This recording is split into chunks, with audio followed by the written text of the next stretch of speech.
I am Tengyu Ma. This quarter, we're going to have two instructors, me and Chris. I'm Tengyu Ma. I work on machine learning theory, including the theory for different topics in machine learning, reinforcement learning, representation learning, supervised learning, so on and so forth. I guess I would like Chris to say something about him, whatever he wants to say. Yeah, I'm Chris, also in the machine learning group. I'm really interested in how systems we build are changing with machine learning. It's been a really interesting time for the last 10 years. Started a lot on optimization, how we scale up these big models. That was when machine learning had very few applications in our lives around you.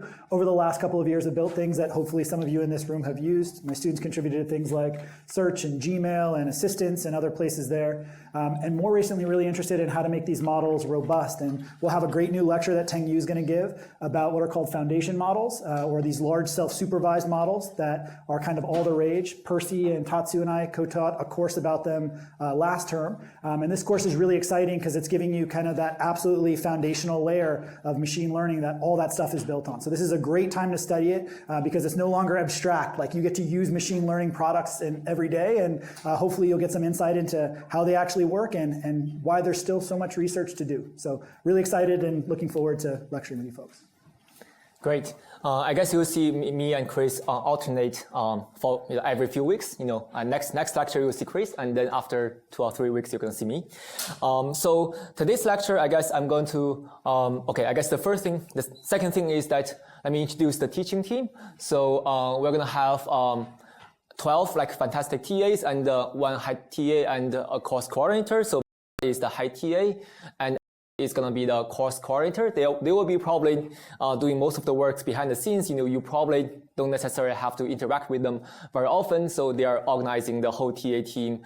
And we have currently 12 TAs. I guess probably we're going to have more if we have more enrollments. And I guess I didn't ask the TAs to show up in the first lecture just because I guess they also have to wear masks and maybe the pictures, serve the same need. But I guess you see them, pretty often in office hours and different scenarios.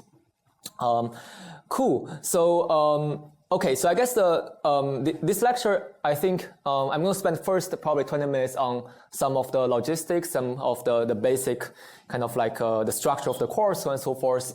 And then I'm going to introduce in kind of at a high level, the topics that is covered by this course. So I guess we tried very hard to make everything available online, in a single doc, I guess on a single website. So we have this course website, which has links to a few different Google Docs. One of them is about all the logistical stuff, and the other is about the syllabus, and the final one is about also, there's a links to the lecture notes, and there's links to some kind of guidelines on the final project. So in theory, I think all the information I presented today, will be subset of what you can find on the website, and it's actually a very small subset. So I do encourage you to kind of read through the documents, to some extent, especially when you have some questions, maybe first go to see whether the documents answer those questions, and then feel free to ask questions to us. So I guess the first thing I'm going to talk about is the prerequisite. So this course, as you will see, will be, at least some of the students in the past say this course is challenging. Of course, some students say it's on the easier side, there are different kind of backgrounds, so I think that's why this is my first slide, right? Because I think it's important for you to have some kind of backgrounds to be able to achieve your goals in this course. So I think the most important prerequisite is probably some knowledge about probability on the level of CS229 or CS116. For example, you probably should be at least you should have heard of these terms like distribution, random variables, expectation, conditional probability, variance, density, so on and so forth, right? You don't necessarily have to know exactly all of them, off the top of your head, but this probably should be something you have seen in one of the previous courses. Another thing is linear algebra, matrix multiplication, eigenvectors. I guess linear algebra was offered in Math 104, 113, 205. Actually, there's a longer list of kind of relevant courses in the logistic doc, which taught linear algebra. And the most important thing I think we need is matrix multiplication and eigenvectors. And we also require some basic knowledge of programming, especially in Python and NumPy. So I think if you only know Python but not NumPy, I think that's probably pretty much fine, because NumPy is really just some basic numerical operations. But if you don't know Python and NumPy, but you know, for example, C++, I think that's still probably pretty fun, because I think migrating from C to Python is pretty relatively easy in my opinion, but I think they have similar you just have to change the syntax. But if you know nothing about programming, I think that's probably going to be difficult, because a lot of the homeworks, they have some math part and they have the programming part. And one of the most challenging thing I've seen in my past about homeworks is that when you write a piece of code and something goes wrong, which happens all the time, and even when I write code, there's something that seems to be wrong, and you don't know whether it's about the syntax or it's about the math, right? So these two things kind of sometimes entangled together. So you thought that I derived the wrong equations, but actually probably you didn't use NumPy in the right way. So we're going to kind of cover Python and NumPy in some of the TA lectures, just to kind of give you some refreshment, or kind of like if you didn't know them, you can learn something from the TA lectures. But I think you need to have some basic programming knowledge. So the TA lectures, we also have materials for the TA lectures, so you can view, like we're going to have 3 lectures on each of these topics, programming, linear algebra, and probability, to kind of review some of the backgrounds for you. I guess, this is a mathematically intense course, at least according to, of course, depending on your backgrounds, but kind of like a good portion of students found that this course is mathematically intense. So it's kind of a heads up. So it's probably good for you to have at least 2 out of these 3. Like among the 3 things, probably you need to know at least 2 of them relatively well, so that you don't get get entangled kind of like issues when you do the homeworks. So but that's kind of why this is exciting and rewarding. As Chris has said, the goal of this course is to give you the foundations of machine learning. This is the foundational layer. So this is a simultaneously an introductory course to machine learning. We don't require you to have taking a machine learning course to take this, right? So it's an introductory course, but on the other hand, we hope that after you take this course, you feel somewhat comfortable that you know like enough basics of machine learning so that you can apply machine learning to some of the applications. Of course, if you really want to kind of be an expert in some of the applications like NLP and vision, you probably have to take those courses. But this course probably will set up the foundations for the machine learning component of some of the general kind of like AI or other applications of AI. Right. So that's why we kind of like this course is actually covers a diverse set of topics and does involve some mathematics. We don't have mathematical proofs. Probably we have a little bit proofs, but very little proofs. But we do have a lot of like mathematical derivations, right? You probably have to follow do some kind of math derivations in the homeworks, and we are going to do derivations in the lectures as well. Right. By the way, if you have any questions, just feel free to stop me. I'm happy to answer any questions. Are the lectures recorded? Yes, the lectures are recorded, and you can find the recording on Canvas, I guess. Yeah. Right. So the second important thing that I want to say is the honor code. It's probably a little kind of awkward to say this, so early. And I think the reason is that in the past, unfortunately, we do have some there are some issues with, let's be frank, there are some kind of issues with the honor code violations. I don't want to see them, it's very, sad for me to see to have to report students, with honor code violation, but that's what's, that happened in the past. So that's why I want to kind of like put this up front.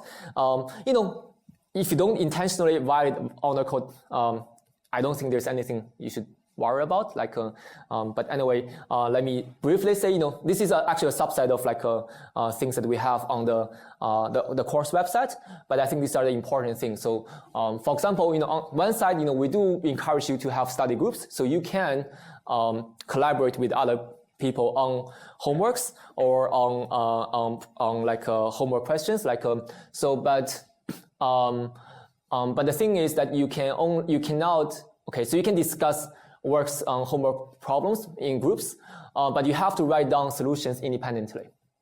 And you also have to write down the names of people with whom you discuss the homework. And I guess this is, I'm copying this from the logistic doc, which is a little bit longer. You probably should read that piece of text, in the doc as well. So it's an honor code violation to copy, refer to, or look at written or coding solutions from a previous year, including not limited to official solutions from a previous year, solutions posted online, solutions you or someone else may have written up in previous year, solution for related problems. Anyway, like if you apply common sense, you should be fine. But as long as you don't intentionally kind of like do anything bad, I think, don't be stressed out about it.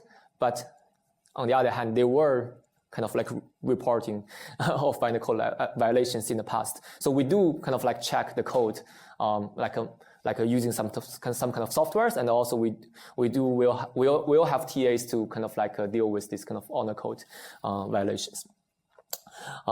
Anyway, I don't want to give you too much stress about this, but I do want to kind of like put it up front here.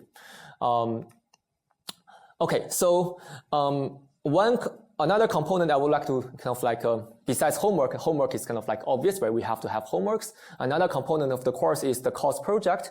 So we encourage you to form groups of 1 to 3 people. And so you do a project with 3 people, for example, and it's the same criterion for either 1 people or 2 or 3 people. So, and there are more information on the course website. And typically you apply machine learning to some kind of like applications, or some kind of topics you are interested in, right? So this is actually one thing that I really like about this course. Eventually, after every year, every quarter, we got like probably 100 submissions from the projects, and we see all kind of topics, like all kind of applications of machine learning. Like these are just a list of topics we have, seen in the past, and you are welcome to, even work on other topics, right? So of course you can also work on just the pure algorithms for machine learning. That's also fun, but many people have actually also work on applications of machine learning to other kind of topics like music, finance, which are kind of interesting. Okay, great. So, and we have homeworks, we have 4 homeworks, you'll see, and we are also going to have a midterm. There is no final exam. So so midterm, course project, and homework. Those are the main things for the course. And another component of the course is the TA lectures. So these are optional. You don't have to attend them if you don't find them to be useful. And also, there are actually 2 sets of TA lectures. So one type of TA lecture is the so-called Friday TA lecture or Friday section. So we're going to have probably like 6 to 7 weeks of these lectures. The first 3 weeks will be about reviewing some of the basics, and especially the part of the basic kind of concepts related to machine learning. And then the other weeks about more advanced topics, which are not required for the course, but may be interesting for some subset of you. And we also have the discussion sections. The goal of this is to have some interactive sessions. Our course is pretty big, right? So, you can feel free to ask questions, but I guess, inevitably, like it's a bit less interactive per person compared to other courses. So we're going to have this small sessions led by TAs, which the goal is to kind of like imitate more traditional classroom settings and also work on kind of like more kind of like bridging the gap between the lectures and the homeworks, right? So, so basically the TAs will largely work through problems that are very similar to the homeworks or even sometimes simpler than the homeworks, so that if you need them, they will help you to kind of like making it easier to solve homework questions, right? So, and midterms. So, and this kind of sessions will be more interactive, like the TAs probably will let you to do some questions live and maybe present your solutions and discuss with other students, so on and so forth. And the exact time and format will be, you can find them on the doc, the Google Doc about the logistics.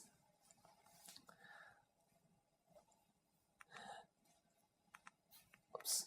Okay, so Yeah, so there are some, many other informations on the course website, on the Google Doc. The doc is actually like 15 pages now.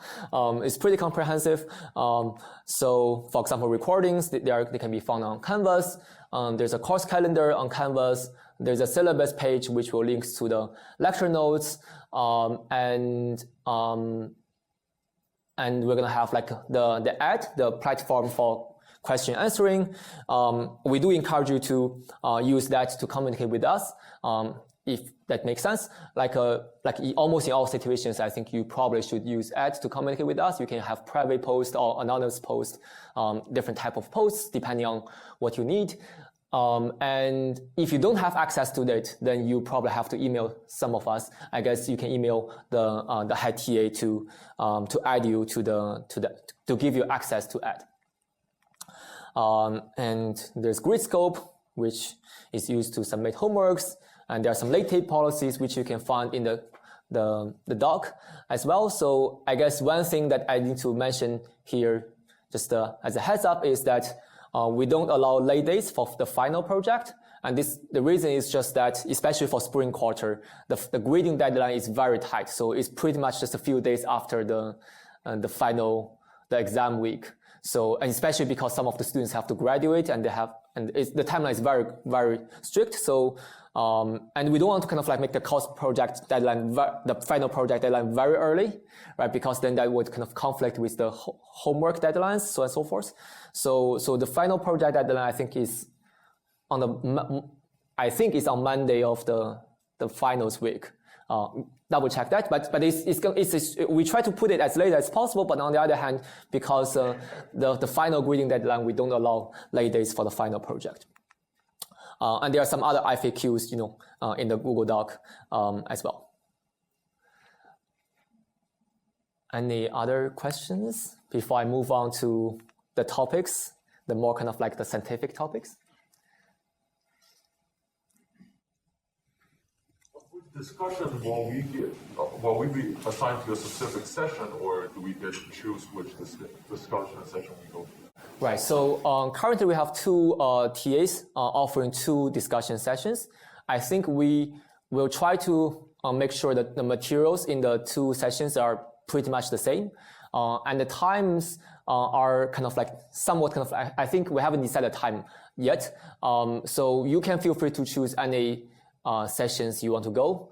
Probably it's the best for you to consistently go to one session. Maybe the TAs knows you better, but you don't necessarily have to. And this is also optional. You don't have to really say go to all of them, depending on your needs. Yeah. Other questions? Okay. Okay, sounds great. So I guess then I will move on to the more scientific part of the course. So as I said, the main goal of this course is to set up you for the foundations of machine learning. And we're going to cover a pretty diverse set of topics in machine learning with some kind of mathematical way. So let me start by some definitions of machine learning. What is machine learning? Right? As you can imagine, when you are speaking about such a kind of like hot topic that is kind of like that people are constantly researching on, right? So there's probably not unique definition, right? So that can fit everything, right? But I'm trying to find out some kind of like historical definitions of machine learning, which I think describes the field pretty well. So in 1959, I think this is probably the first time machine learning, the phrase machine learning was introduced by Arthur Samuel. He says that machine learning is the field of study that gives the computer the ability to learn without being explicitly programmed.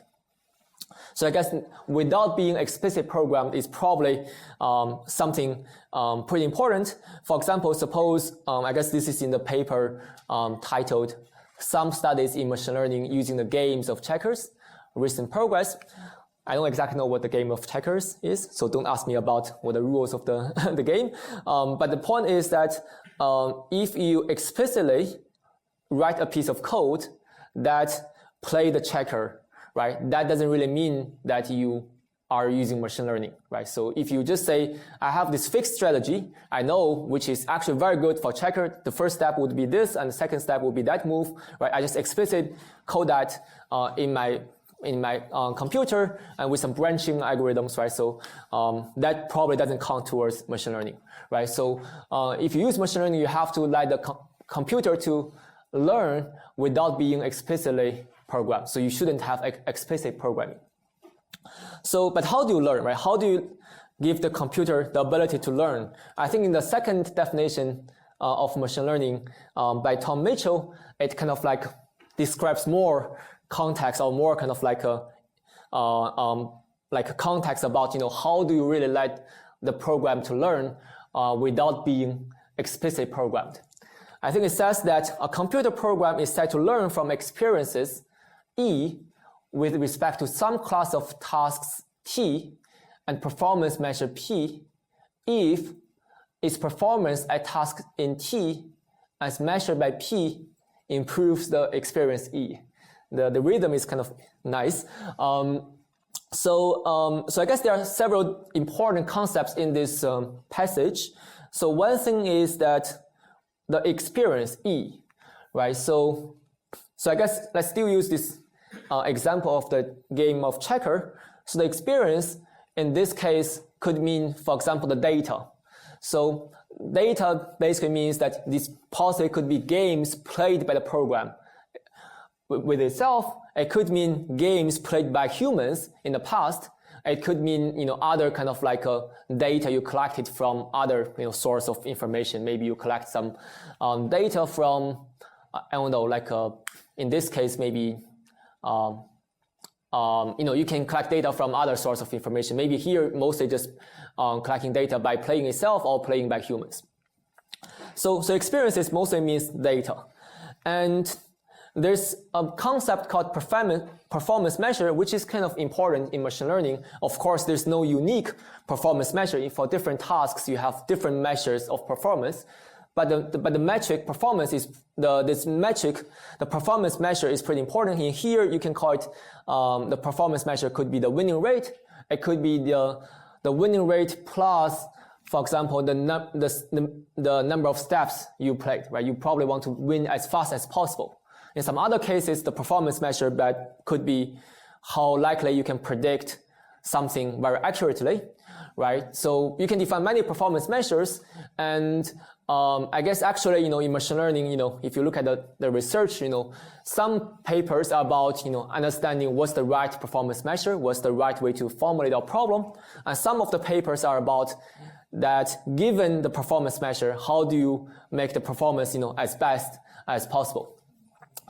So, and also there is this last sentence where it says that if its performance at the task in T as measured by P improves with experience. What does improves with experience E? I think it means that if you have more experiences, if you have more data, then your algorithm should have better performance. So that in some sense is a kind of like a evidence for you to learn something from the experiences, right? If you have more and more experiences, your performance is not improved. Maybe that doesn't really mean that you learn something, right? That could probably just means that you just program some kind of like explicit program some strategy, and that strategy probably wouldn't improve as you have more experiences, right? So in some sense, this last few words indicates that you are learning from the experiences. All right, so I guess, you know, the final thing is that the tasks, right? So here the tasks is really winning, is this kind of context of playing the game, right? So, and we are going to see actually many different type of tasks, actually just in this lecture, right? So there are tasks about predicting the labels or predicting something given the input, or the task could be finding out certain structures in the data, or the task could be something like this where you want to kind of make decisions about, you know, how do you play the game. In any case, feel free to stop me, just raise your hand, and I'm happy to answer any questions. This lecture is supposed to be very high level, so feel free to ask any questions. So I guess speaking of tasks, right? So this is a pretty simplistic view based on tasks. How do you have a taxonomy of machine learning, right? So I don't think everyone agrees with this 100%, but it's a reasonable baseline, as a kind of like a high level kind of like taxonomy. So I think supervised learning, unsupervised learning, and reinforcement learning. I'm going to introduce this separately, but it's not like these tasks are completely separated, right? So probably the real figure would be like this, right? So there's some overlaps, right? So in reinforcement learning, probably you have to use supervised learning as a component, and as I said, like many machine learners, right? People are trying to figure out what's the right way to formulate the question to solve the applications, right? So maybe for some applications, you have to use two of these together. So they are not necessarily only tasks, but sometimes they are also kind of can be viewed as, tools or methods to solve your question, right? So maybe some questions requires, requires a formulation that involves both of these three ingredients in some way. But as a first order bit, you can think of them as three separate or roughly separate kind of type of tasks. So I'm going to introduce supervised learning first. So supervised learning, I guess, we are actually in the lecture, we are going to use this house price prediction as a kind of a running example. So the kind of idea is that I'm going to have a relatively abstract way to introduce this, but you can use this, you can think of the house price prediction as the kind of application. So what you are given is a data set that contains n samples. And what are these n samples? These n samples are n pairs of numbers, or n pairs of like vectors, where x could be a vector or a number. Let's say x is a number and y is also a number. So you have n pairs of x, y numbers, and you can actually draw these numbers, here, have a scatter plot, right? So every, cross is really just one x, y pair.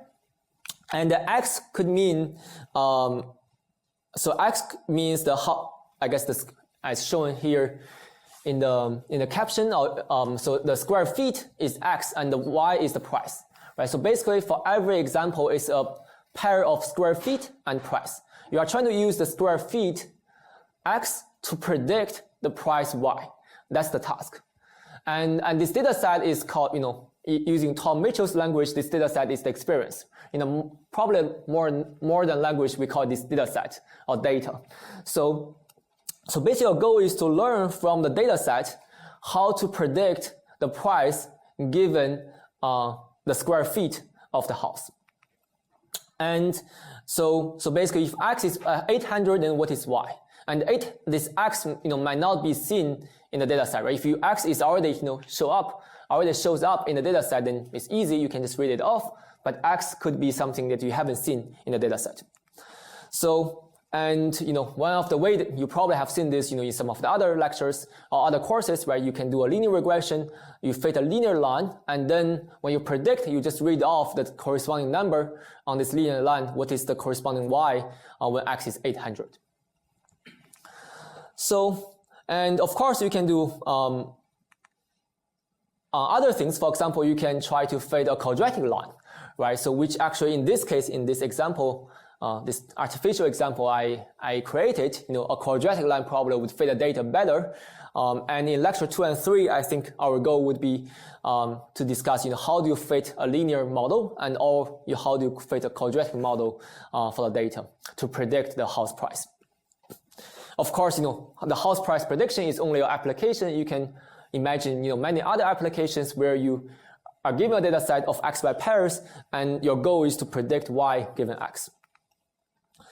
For example, we can just simply make the house price prediction problem a little more complicated, right? So we said that in the previous lecture, in the previous slide, we used the size to predict the price. But actually, probably more about the house, right? So, and for example, the lot size, and maybe you know other things, right? Then, for example, suppose you also know the lot size, then your goal could be to predict the price using size and lot size. And we call this kind of like input, different dimensions of the input x features, right? So size is one feature and lot size is another feature. So now you have two features of the particular house and you want to predict the price based on the two features. And now your data, if you draw them, then they will be three-dimensional, x1, x2, and y, and then you can kind of plot them in this three-dimensional graph. And as I said, you know, the things you know in the test time, right? The size and lot size, this is called features or input. And in this case, this features is two-dimensional. And typically people call the price label or output. And you are trying to find a function which maps the input to the output. So actually, another heads up is that in machine learning, almost every concept has more than one terms for them. So you're going to see that, you know, some people call these features, people call these inputs, and in some other cases, probably you have other names for these kind of things. We'll try to be kind of comprehensive. Like I'm going to tell you what are the different names, but we're going to use one of them. I think in the lectures, mostly we are going to use input because input and output is a little bit less ambiguous. Actually, features sometimes could mean other things as well. And again, now everything is the same in terms of the mathematical notations. The only difference is that now your x is a two-dimensional thing. Let me explain the notation here a little bit, which will be used consistently in the lecture. So the superscript here denotes which example you are talking about, right? It's the index for the example. And the subscript here denotes the coordinates of the data. So x superscript I is a two-dimensional vector, and the x superscript I sub 1 is the first coordinate of the two-dimensional vector.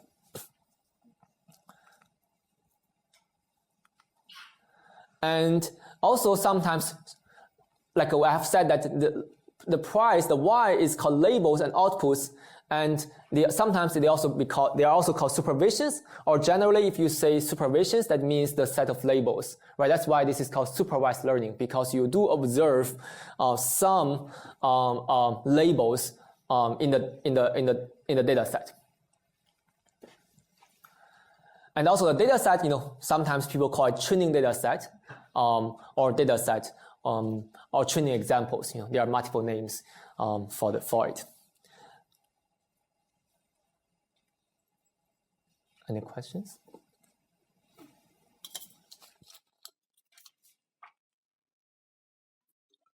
And you can also have like high-dimensional features. Like before, we only have 2 dimensions, but actually, in many cases, you know, if you have a house listed online, right, for sale, then you probably know a lot more about the house. And then you can have a high-dimensional vector, say d-dimensional vector, and each dimension means something, right? Maybe the number of floors, the condition, the zip code, so on and so forth. And you use this high-dimensional vector to predict the y, the label that you are trying to predict. And in lecture 6 and 7, we are going to talk about, you know, infinite dimensional features actually. So in some cases, you can have like you can combine these features into a lot of more other features, right? You can say, I don't use x1 as my features, but I actually use x1 times x2 as my features, right? Leaving size times lot size. I don't think that makes a lot of sense for this application, but in some other cases, maybe you can kind of like take the product of your 2 raw features, right? 2 dimension of the input you have, and use that as a new feature, right? So, and we're going to talk about how do you deal with infinite dimensional features as well. And in some of the other lectures, we are going to talk about, you know, how do you select features based on data. So maybe not all of these features are useful. If you use all of these features, then maybe you can overfit, which is a concept we're going to talk about. You may kind of like be confused, you know, if there are too many informations available. So you may select something that is most important, right? So maybe I don't know, like all of this seems to be important, but maybe there are some other features that are not important for price prediction. Right. And there's another concept that I'm going to introduce in the first lecture. We're going to talk about this later as well. So typically there are two types of supervised problems. So based on, and this distinction is based on what kind of labels you have, right? So one type is called regression problem. So these are problems where your label y is a real number. So you are predicting, for example, something like a price, right? So this is a continuous variable. And there's another type of questions which is called classification. And these are cases where the labels is a discrete variable. What does that mean? That means that your labels are probably, like you have two labels, yes and no, right? So you just have like this label set is just a discrete set with two choices, yes and no. For example, like in this case, you can change the question, like, if you're given the size and lot size, you can ask, whether this house, what's the type of this house, this residence, right? Is it a house or townhouse, right? So it's not a continuous prediction problem. It's really just predicting one of the two choices. And you can make this problem more complicated. For example, you can have multiple choices here, not only just two choices. And then in this case, the way that we can kind of plot the data set, one way to plot it is the following. So now you have a two-dimensional graph where the x is the size and the y is the lot size. And then for every dot, you have if it's a triangle, it means it's house. And if it's a circle, it means a townhouse. And that's how you kind of like visualize at least one way for you to visualize a classification data set where the labels are discrete. You just use the triangle and circle to indicate the label of this example. Oops. And then, the kind of question you want to solve, sorry, my animation. The question you want to solve is that now if you give me a house, which is a two-dimensional vector with the size and lot size given as the input, and you're asking what's the type of this house. So whether it's a house or townhouse. And one of the way to do it is that you say okay, now I see. Okay, so you can fit a linear classifier that distinguish these two type of dots, and then your answer here would be naturally house because it sounds like it's on the right side of this side of the line, so it probably should be consistent with all the other examples on the same side of the line.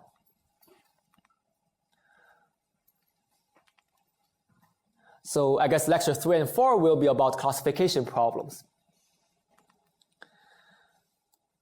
And the next few slides, I'm going to talk about some broad applications of machine learning, which we don't necessarily will cover. I think image classification, I think probably we're going to have one homework questions on image classification. So the kind of the type of question is that you are given all of these images, and every image has a label which describes the content of this the main object in this image.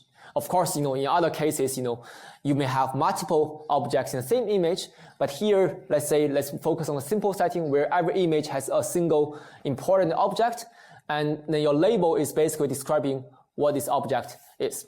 And you're given this data set. This is actually a real data set, created by Stanford people, led by Professor Fei Li's team, which is called ImageNet. This is a very important data set that you probably should remember the name of it, because this is pretty much the data set that, in some sense, make deep learning take off in the last 5 to 10 years.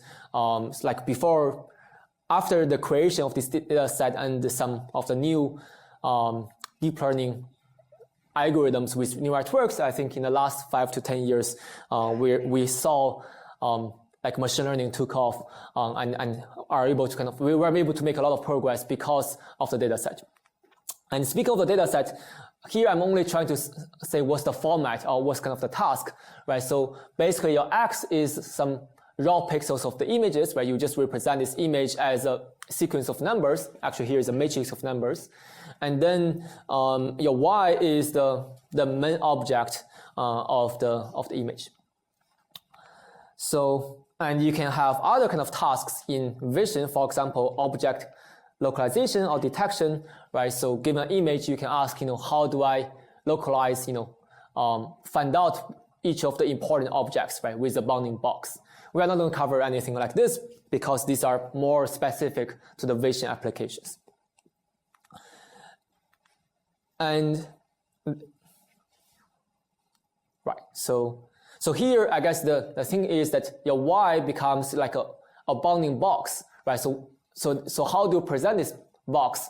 You don't have to know this, but if you are interested, the way to present a box is to present a box by the coordinate here and the coordinate here. And these two coordinates, 4 numbers, right? 2 points, 4 numbers will describe the box. So basically your y will become 4 numbers instead of just 1 number.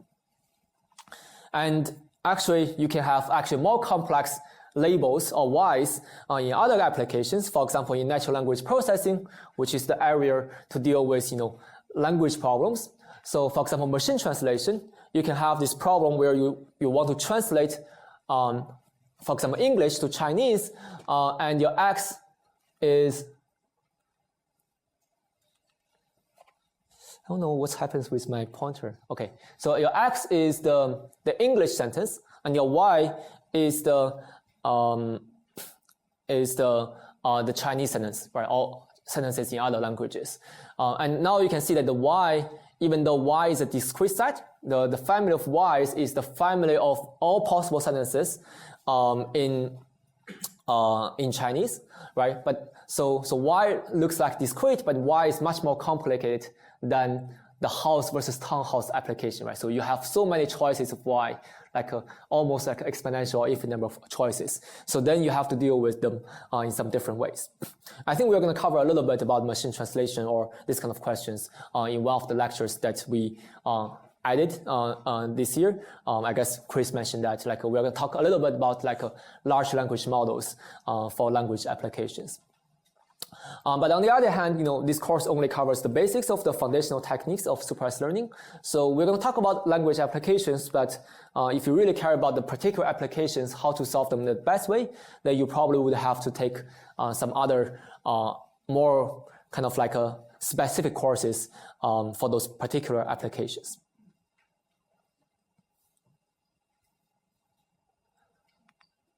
Okay, so before I move on to unsupervised learning, any questions about supervised learning? In the translation case, would you say it is a regression or a classification problem? So would you say it's a regression problem or classification problem? I think I would say it's a classification problem because y, the family of y is still technically discrete, right? Because you still have a finite number of possible y's because I assume you can say the number of sentences, let's say the number of Chinese sentences is finite, right? Even though the number is very large. But this is a good question because, you cannot treat this as simply as you have to treat it in some slightly different way, differently from the most vanilla classification problems. Because if you view this as the vanilla classification problems, then you're going to get into other issues, right? So just because the set of y's is too big. So why do you use infinite-dimensional features? When you use infinite-dimensional features, so I think I might not have a very clear answer right now because this does depend on a little bit on some of the other things we're going to teach. But I think generally, basically, sometimes you don't know so basically, okay, first of all, how do you create infinite number of features, right? So you have to create them from X, right? So for example, I guess I think I alluded to this a little bit at some point. So for example, suppose you have this number of features, right? Maybe D is 100. So now you have 100 features. How do you create more features? You're going to use combinations of the existing features, right? So, and you can come up with a lot of different combinations. So you can have for example, X D to the power of K, right? And K could be any integer, right? So that's how you create infinite number of features. And why you want to use them, sometimes it's because you don't know which one is the best. So you just say, I'm going to create all the possible features I can think of, and I'm going to let the machine learning model to decide which feature is the most useful, or how do you combine these features. So that's why we use infinite dimensional features. In most of the cases, in reality, you don't have to literally use infinite dimensional features. After you run the algorithm, you found out that some features are more important than the others. But before you run an algorithm, you don't know which one is useful, so you let the machine learning algorithm to figure out which one is the most useful. And actually, one of the interesting things is that even the dimension of the features is infinite. It doesn't really mean that your runtime has to be infinite. So there are some tricks to reduce the actual runtime. So even though you are implicitly learning with infinite dimensional features, actually your algorithm or runtime and memory, all of these are actually finite. And actually sometimes they could be pretty fast in some cases. These are great questions, yeah. Thanks for all the questions. Any other questions?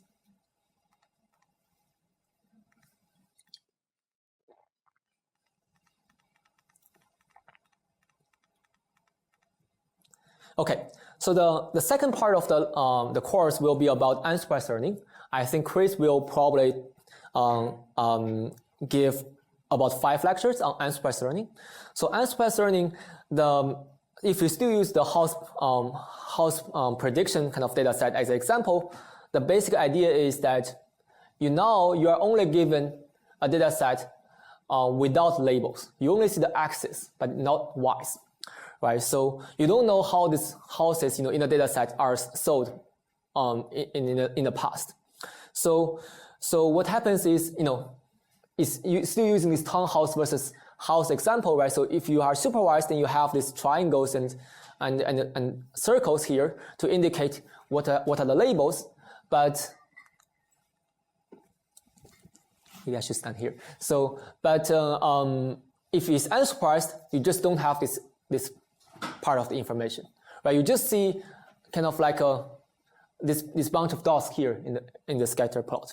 But as you will see, right, even you just see this, right, as a human, if once you see this, you somehow tell that, okay, this bunch of points here is very different from this bunch of points here. So maybe there are 2 types of residents here going on.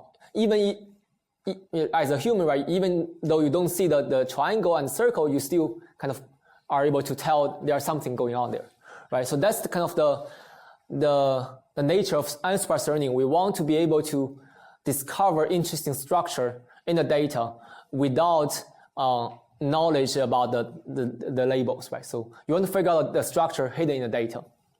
So to find some interesting structure in the data. So for example, in this case, what you can do is that you can try to cluster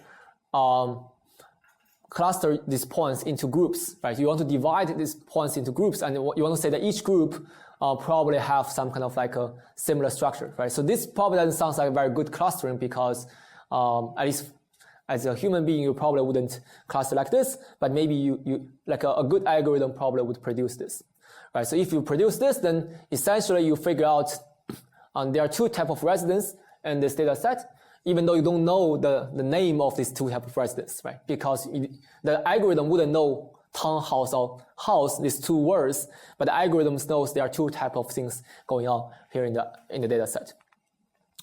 And in lecture 12 and 13, we are going to talk about a few different kind of algorithms for discovering the structures, k-means clustering, and mixture of Gaussians. And there are other kind of applications. For example, I think this is a paper by Daphne Coller's group, who is a adjunct professor here at Stanford. So here the kind of application is about gene clustering. So I think the idea is that you have a lot of individuals, and for this particular part of the genes, you can group the genes of individuals into different groups. So and you can see that I guess even visually you can kind of see. I'm not sure what's going on with my. Okay, cool. So you can see that there are some kind of clusters here, and it turns out that each of these clusters, corresponds to how the individuals would react to a certain kind of medicine, right? So, and once you kind of like can group people, into groups, then you can probably apply the right type of kind of like treatment to each type of people. And here is another example, which is probably a little bit more kind of easier to understand. Like so the type of kind of question is called latent semantic analysis, which I don't expect you to understand what each of this means. It's just a kind of like a name, ILSA. So the idea is that you kind of like look at a bunch of documents, and every document has a lot of words, right? So, and you look at which word show up in which document for how many times. So each entry here, suppose you pick one entry, it means how often the word power shows up in this corresponding column, the document 16. Is it document 6 there, right? So every entry is how often the word shows up in the document. And if you see this, it doesn't sound like there's any pattern here, right? So what's the structure? It's unclear. But if you use the right machine learning algorithm, what happens is that you can reorder or regroup these kind of words and documents in the following way. You see that the video is working.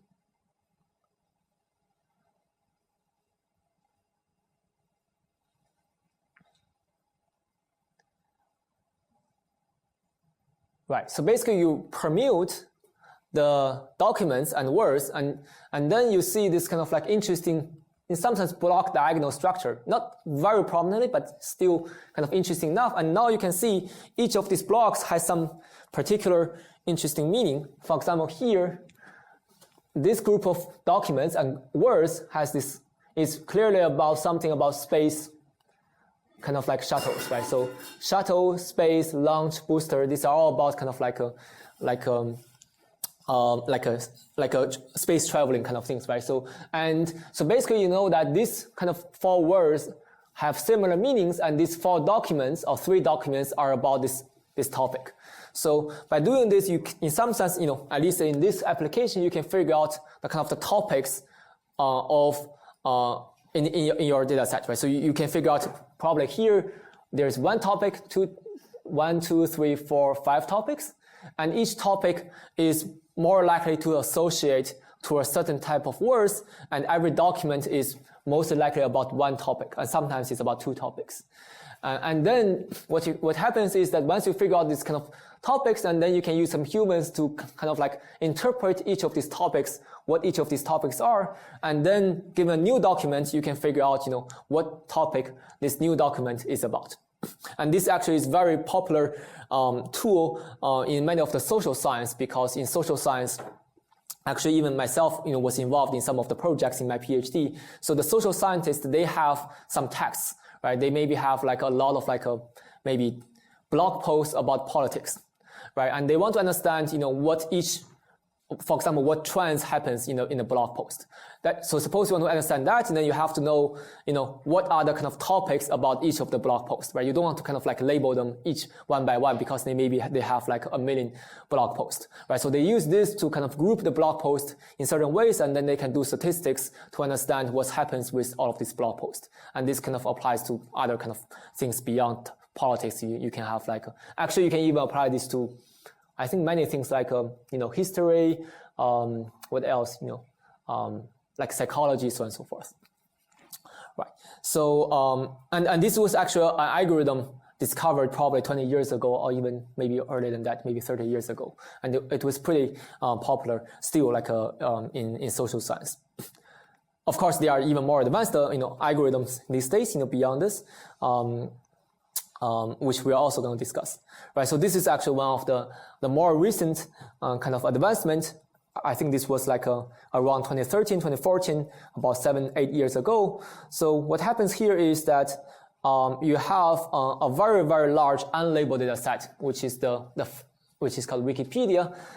So you just download all the documents from Wikipedia. There's no any human labeling, right? They are just raw documents. And what you do is that you learn from these documents using some algorithms. And what you can eventually produce is the so-called word embeddings. So you can represent every word by a corresponding vector. And why you want to do that?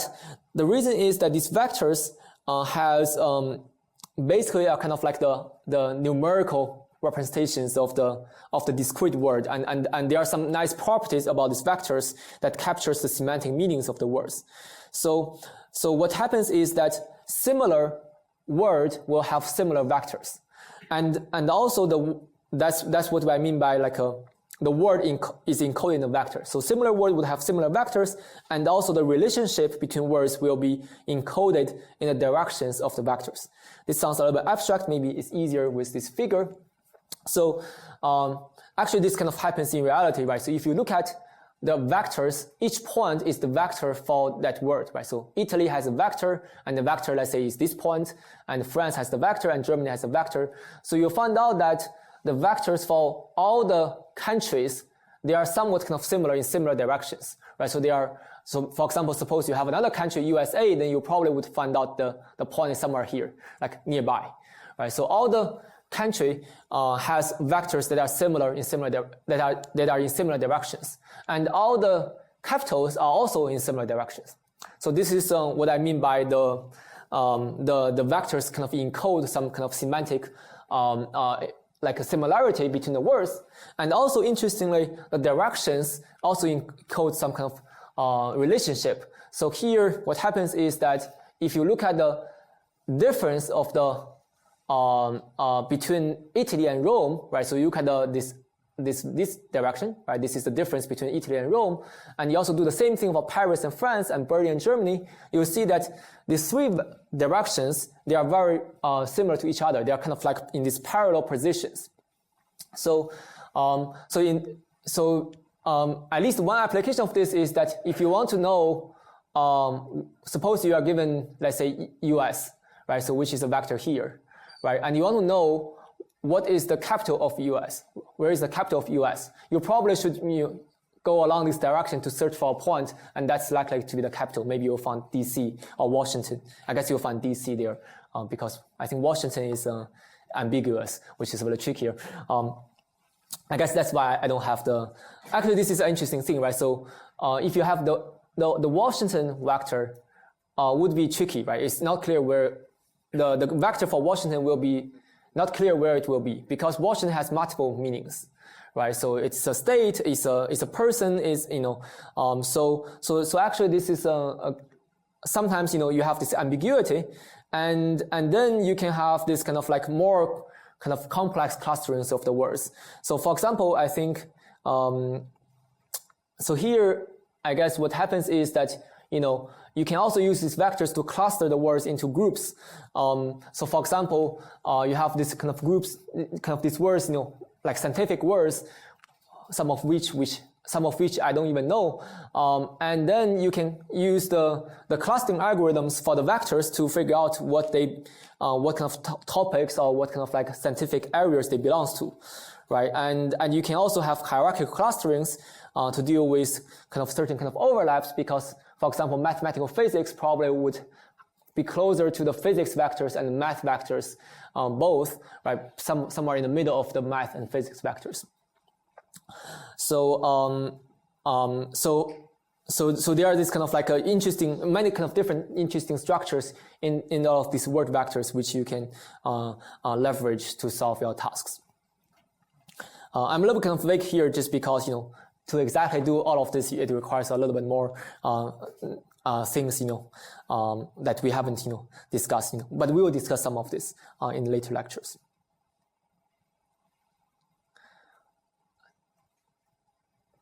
So, and most recently, in the last 2 or 3 years, there's a new kind of like say trend, or kind of like there's a new breakthrough in machine learning, which is these large language models.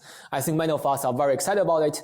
Chris has mentioned about that, and at Stanford, we have actually a lot of people, working on these large language models, and roughly speaking, these are machine learning models for language, and they are learned on very large scale data sets. For example, Wikipedia, as I discussed before, or sometimes even bigger than Wikipedia. So you can download, a trillion, words, or maybe like a 10 trillion words, online, because there are so many kind of like online documents, and you collect all of these documents, and you learn a gigantic model on top of it.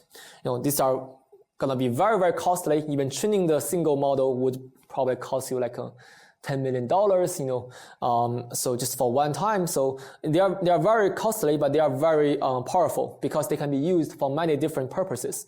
And particularly here, I'm talking about this breakthrough called GPT-3. You're gonna heard this name probably pretty often.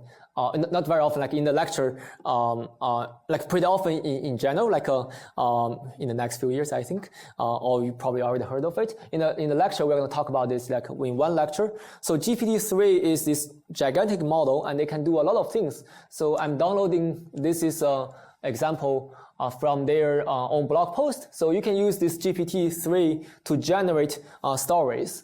I think here what happens is that you give some person write this paragraph about something, right? So like some, I guess, mountains or valleys, and then the machine learning model can just generate some story and some kind of like very coherent and meaningful text afterwards. And you cannot probably, if I don't tell you these are generated by machines, you probably wouldn't know that they are generated by machines. You probably would guess this is written by some authors.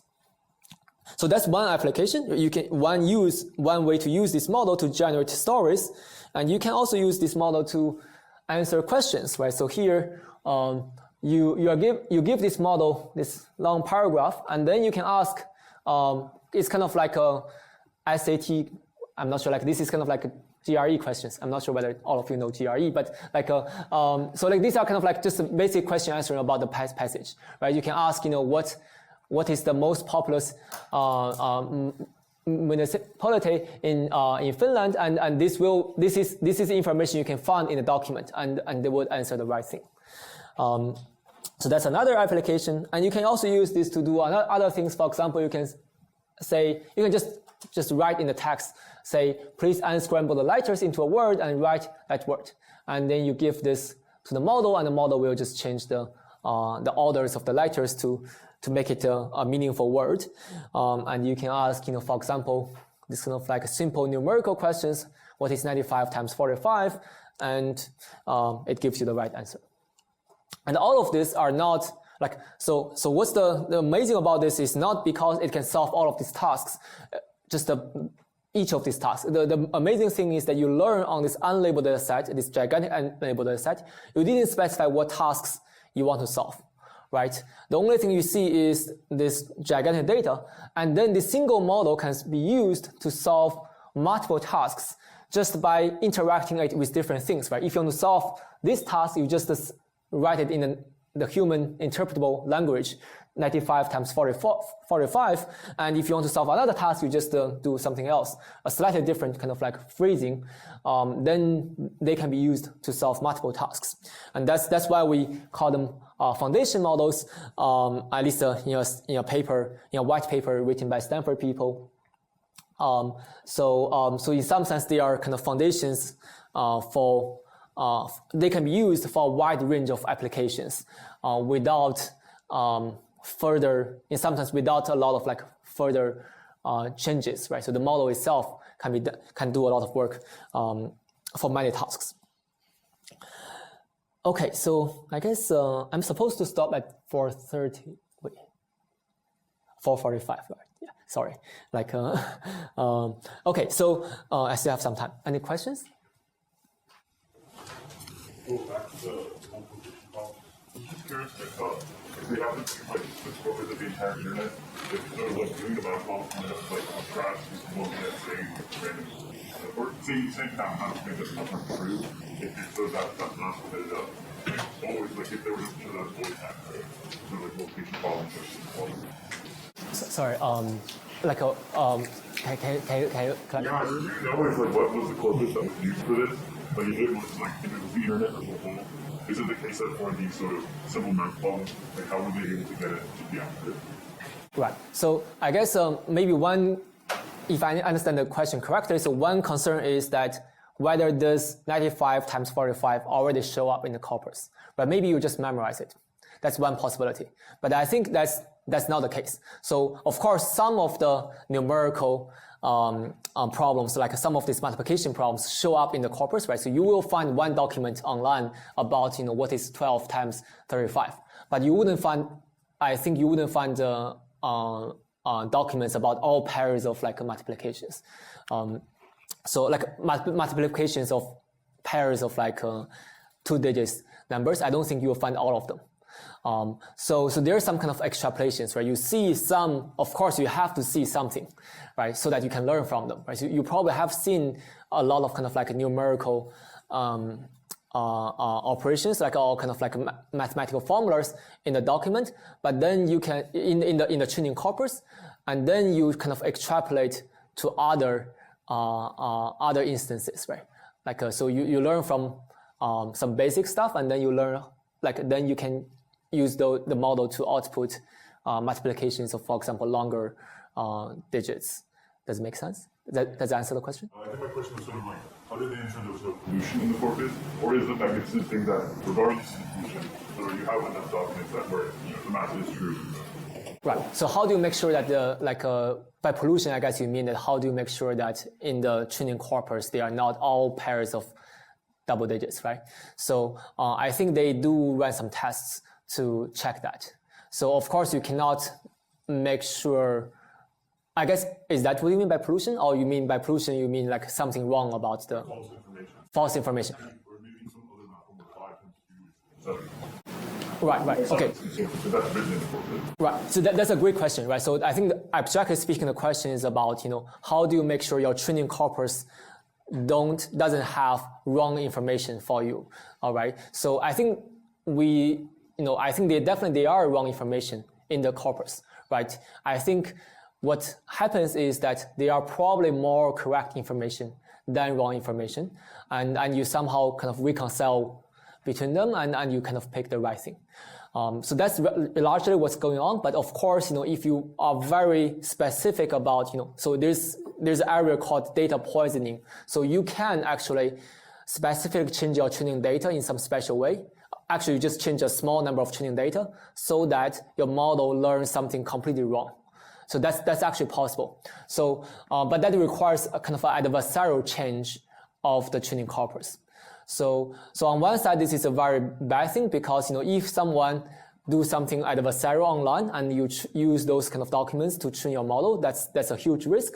On the other hand, because you have to be adversarial, right? So at least right now, this kind of like a adversarial poisoning is not happening very often, just because it's not very easy to achieve them. Okay, any other questions? Okay, cool. Yeah, these are all great questions. I like to have more questions. That's great. So, okay, so the last part is about reinforcement learning. This will consist of probably 2 or 3 lectures at the end of the course. So the main idea of reinforcement learning is that here the tasks, roughly speaking, are about learning to make sequential decisions. So I think there are 2 things, right? So one thing is that you are making decisions. So before, in both supervised learning and unsupervised learning, in some sense, you are making predictions, right? At least in supervised learning, it's pretty clear. You are predicting Y's. But here you are talking about decisions. And what's the difference between predicting decisions and the decisions and predictions? The decisions has long-term consequences, right? So for example, if you play chess, right, so you make some move, and that move will affect your future, affect the future, right? So you have to think about long-term ramifications. And also this is a sequential decision. So you're going to take a sequence of steps, right? So when you take the first step, you have to consider, what this step will change my game and what happens in the future. So that's why you can see that, this kind of like reinforcement algorithms are mostly trying to solve these kind of questions where you have to make a sequence of decisions. So for example, when you solve Go, right, you've probably heard of AlphaGo. And another example is like, for example, you want to learn a robot. So if you want to control the robot, you have to take a sequence of decisions, right? How do you change the joint? How do you kind of like control? Actually, there are always multiple kind of like things you can control for a robot, and how do you control all of them in a sequential way? So here I'm showing this in a simulation environment. So this is so-called humanoid, which is kind of a robot that imitates a human. And the goal is you can control a lot of joints in this robot. And your goal is that you want to make this robot be able to walk to the right as fast as possible. And this is what happens, what happens with the reinforcement learning algorithm learning here. So it's kind of like trials and errors to some extent. So what you do is you first try some actions, right? You first try to kind of like do something like this. And then you figure out that this didn't work well, right? It falls. And then you go back to say, I'm going to change my strategy in some way, right? So I know that some strategy is not going to work. I'm going to try some other strategies.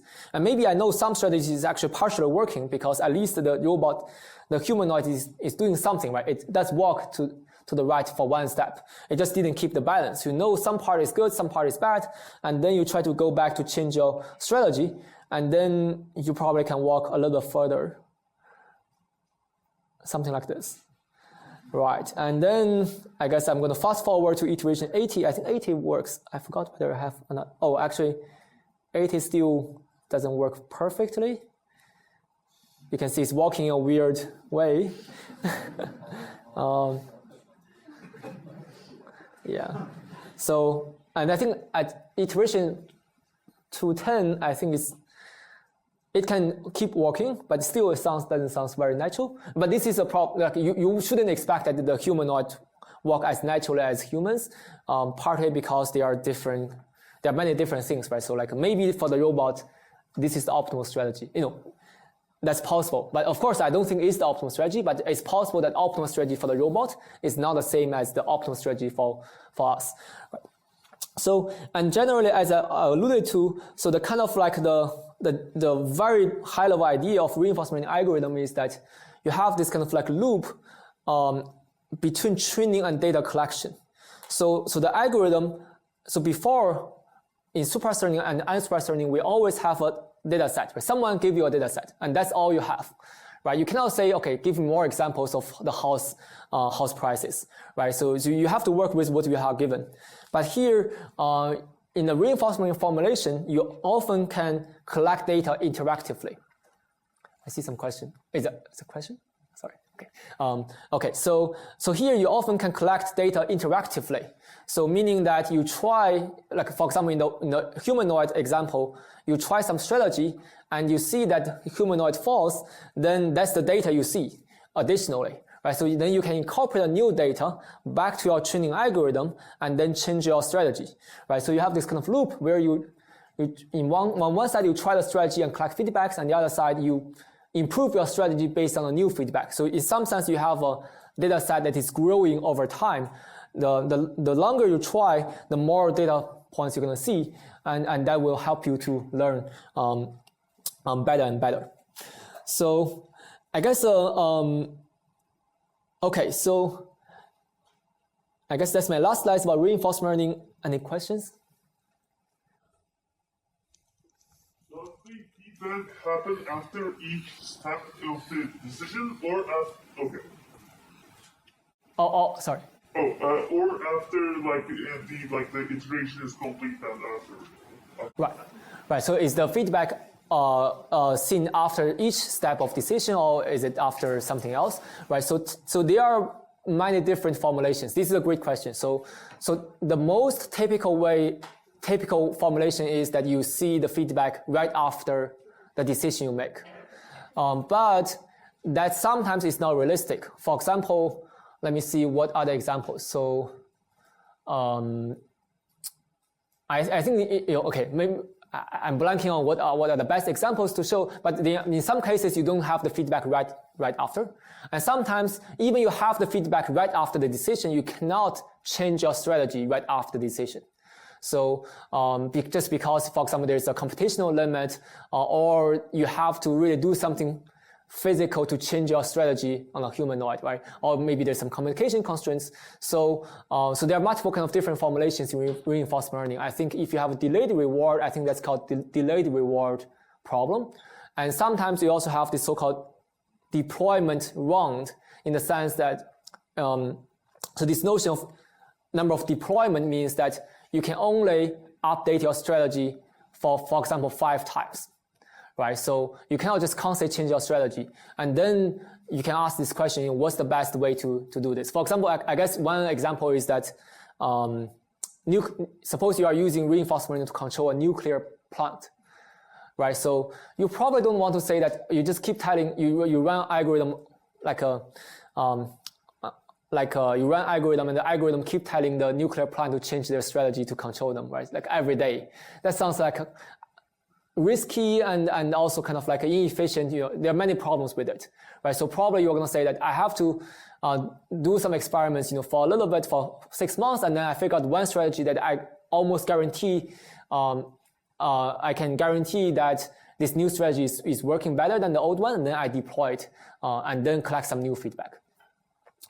So, and also I guess maybe another thing, this is a great question, and another thing I would like to mention is that in many of these problems, there are multiple criterion. For example, for reinforcement, if you want to control the nuclear plant, there's a safety concern, right? So then you also have to care about whether your strategy is safe or not, right? For the humanoid, probably it's fine for the humanoid to fall down, to some extent, but still you cannot really let it to fall down so often because it will hurt your hardware, right? So in unsupervised learning, there are other constraints. For example, there are constraints about, how long is the training time, right? That's the typical metric.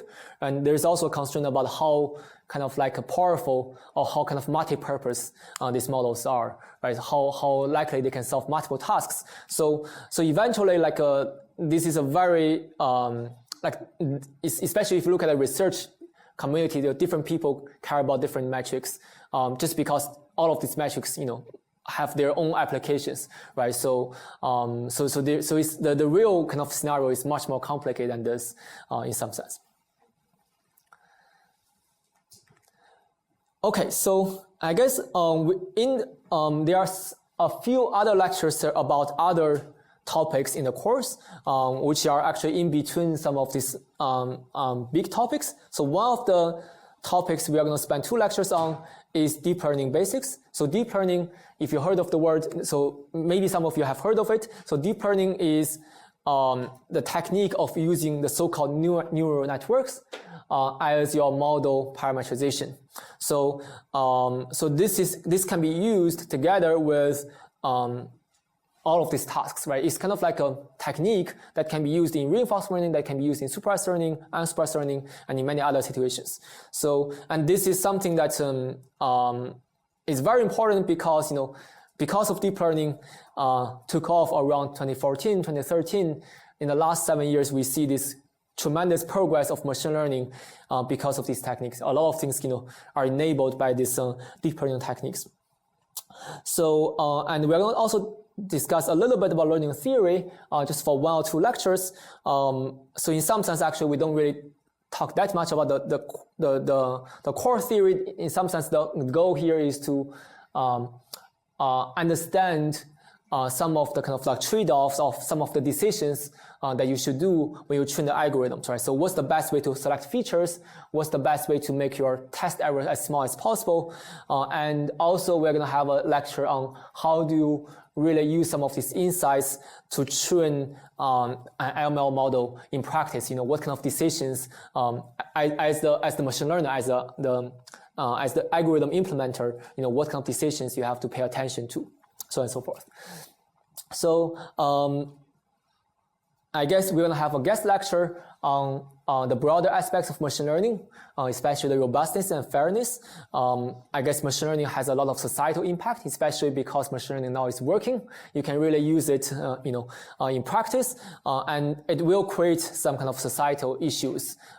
Actually, a lot of societal issues, and these are things that we should pay attention to. I'm not an expert in this area. We're going to have a guest lecturer, James Zhou, who worked a lot on this to talk about fairness and robustness of machine learning models. Okay, I guess this is all I want to say for today.